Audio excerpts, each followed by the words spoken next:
Gente, olha só, o nosso papo agora é com um dos maiores escritores brasileiros da atualidade, com mais de 750 mil exemplares vendidos e vencedor de 2 prêmios Jabuti. No mais novo lançamento chamado Depois é Nunca, ele se aprofunda em conflitos emocionais em um período de tantas perdas como esse que a gente vive na pandemia. Bom dia, Fabrício Carpinejar, seja muito bem-vindo ao nosso Morning Show. Tudo bem, cara? Bom dia, obrigado pelo convite. Fabrício, é um prazer enorme ter você aqui. E nesse seu novo livro você faz uma reflexão entre a vida e a morte, né, cara? Você consegue resumir um pouco pra gente? Eu falo diretamente do luto, o quanto que é difícil o luto demora para acontecer, é um processo. Eu comparo como uma panela de pressão, não como abrir a tampa rapidamente. Você precisa soltar a fumaça, o vapor aos poucos. No luto vai ter muita raiva, desilusão, vontade de estar no lugar do outro, porque não fui eu. É uma saudade terrível, até conseguir encontrar a gratidão. Mas demora, o luto não tem como ser atalhado, não tem como ser abreviado, leva realmente tempo e é toda uma adaptação com uma ausência. Mas só que você que é o ausente, não quem morreu. Porque você não tem mais o outro para telefonar, para abraçar, para beijar, para estar por perto. Você não tem mais parte da sua vida. Você perdeu uma versão da sua vida. Fabrício, bom, o luto está sempre presente, né, na vida de todo mundo. Uma das certezas que a gente tem é que um dia a gente vai morrer, mas durante a pandemia, eu não sei, foi uma sensação minha, parecia que estava muito próximo de mim, né? O medo de perder quem a gente ama, principalmente, acho que é um medo maior até do que pode acontecer com a gente. Queria saber como você enxerga isso e se essa questão da pandemia foi combustível também para você tocar nesse assunto, que muitas vezes é tabu, né? A gente não gosta muito de falar sobre a morte. Uma urgência. Surgiu uma urgência na nossa vida que não tinha antes. Não tem mais como adiar. Por isso, depois é nunca. Tudo o que adiamos não será feito. Mudamos as nossas prioridades, as nossas exigências. E passamos a buscar proximidade com os nossos afetos. Os afetos eram deixados para depois. Pais, irmãos, marido, esposa, filho, tudo a gente adiava porque, eles nos entendem, eles vão entender qualquer imprevisto.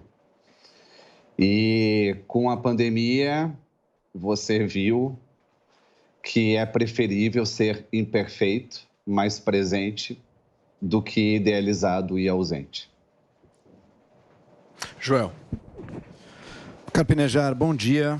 Nesse tema da morte e do luto, ele traz uma questão central para a gente, né? Ele reúne os grandes medos da humanidade e traz a questão da fé também. Eu acho que é muito diferente você se relacionar com a morte de alguém querido. Uma coisa é você acreditar que em algum outro momento, em alguma outra vida, em algum outro lugar, um reencontro é possível, ou você acreditar que é o fim absoluto e é o nada absoluto. Como é que essa questão impacta para você, na sua relação e na sua escrita? A fé ajuda o processo de luto, mas você tem a saudade independente de qualquer fé e vai acreditar numa transcendência leiga. Você vai sentir o morto perto de você. Você vai criar um altar, um ritual, onde você vai conversar com ele. Você vai pedir opinião, isso não é loucura. Conversar com os mortos não é loucura. porque você está conversando com as suas lembranças. Você está elaborando uma falta. Você está expondo tudo que ficou inacabado. Você está atualizando aquela ausência daquilo que você está vivendo. E chega um momento em que você começa a rir com o morto. Acontece isso. Você começa a rir. Eu tenho certeza que você agiria de tal forma nessa situação. Você chega a imaginar as frases, as palavras da pessoa, o quanto que a implicância também é amor. Você pode implicar com o morto. Você faz um churrasco e diz: essa carne você não seria capaz de fazer. Perfeito. Carpinejar, tem um grande poema do Carlos Drummond de Andrade que se chama Ausência, que ele fala exatamente de como ele aninha, ele pega a ausência como se fosse uma parte dele. É mais ou menos como uma mãe que perde um filho, a pior dor que pode ser concebida. Ela tem dois caminhos, né? Ou o ressentimento, de se fechar para todas as relações e achar que a vida se resume à ausência daquele filho, ou perceber que todas as pessoas são insubstituíveis em nossa vida e pegar aquela ausência, aquela dor que ela vai sentir e transformar aquilo em procura eterna de alguém e perceber que cada pessoa é única. Eu queria te perguntar duas coisas. Primeiro, como você, Carpinejar, usa essa ausência? Como você tenta ensinar as pessoas o caminho entre o ressentimento e o acolhimento pela dor da ausência? E como é que se dá a ausência da morte de pessoas vivas, aquelas que nos abandonam, nos traem e que ainda estão praticamente ainda perto de nós, mas mortas dentro de nós e que tendem a ressuscitar de alguma forma, meio ressentida, meio magoada? Essas duas coisas que eu te pergunto, querido. O que eu mais espero na vida é que minha morte coincida com a minha morte. Que eu não seja morto para os meus filhos antes de morrer. Que eu não seja enterrado vivo. Isso pode acontecer por mágoas, por ameaças, por acusações. E realmente tem muita gente que morre antes de morrer. Mas quando existe um afeto consolidado, somos insubstituíveis. E o que a gente pode fazer é tentar, eu falo tentar, porque não tem como menosprezar o sofrimento de ninguém.